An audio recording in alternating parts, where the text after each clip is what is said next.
السلام علیکم پیارے ساتھیوں، کیا آپ کو پتہ ہے کہ طائف کے سفر میں رسول اللہ صلی اللہ علیہ وآلہ وسلم کے ساتھ کیا ہوا؟ آئیے آج ہم اس کے بارے میں جانتے ہیں۔ طائف کا واقعہ نبی کریم صلی اللہ علیہ وآلہ وسلم کی زندگی کا ایک انتہائی کھٹن اور جذباتی لمحہ تھا۔ جب آپ صلی اللہ علیہ وآلہ وسلم مکہ مکرمہ میں لوگوں کو اسلام کی دعوت دیتے تو قریش آپ کو سخت تکلیف دیتے۔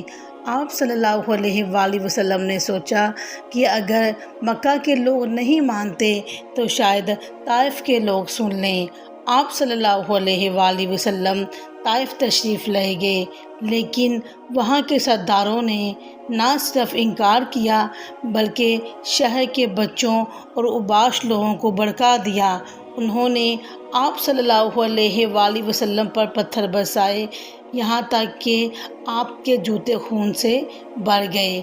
ایسی حالت میں آپ صلی اللہ علیہ وآلہ وسلم ایک باغ کے سائے میں بیٹھے اور اللہ تعالیٰ سے یہ درد بڑی دعا کی، اے اللہ، میں اپنے کمزوری، بے بسی اور لوگوں کے بے اعتنائی تیرے حضور پیش کرتا ہوں۔ یا رب العالمین، اگر تم مجھ سے ناراض نہیں ہے تو مجھے کوئی پرواہ نہیں۔ اس کے بعد کیا ہوا؟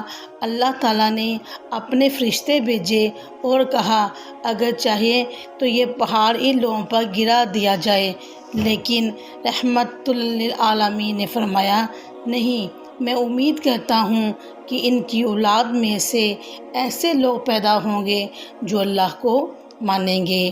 یہ واقعہ ہمیں سکھاتا ہے کہ مشکل وقت میں مایوس نہیں ہونا چاہیے۔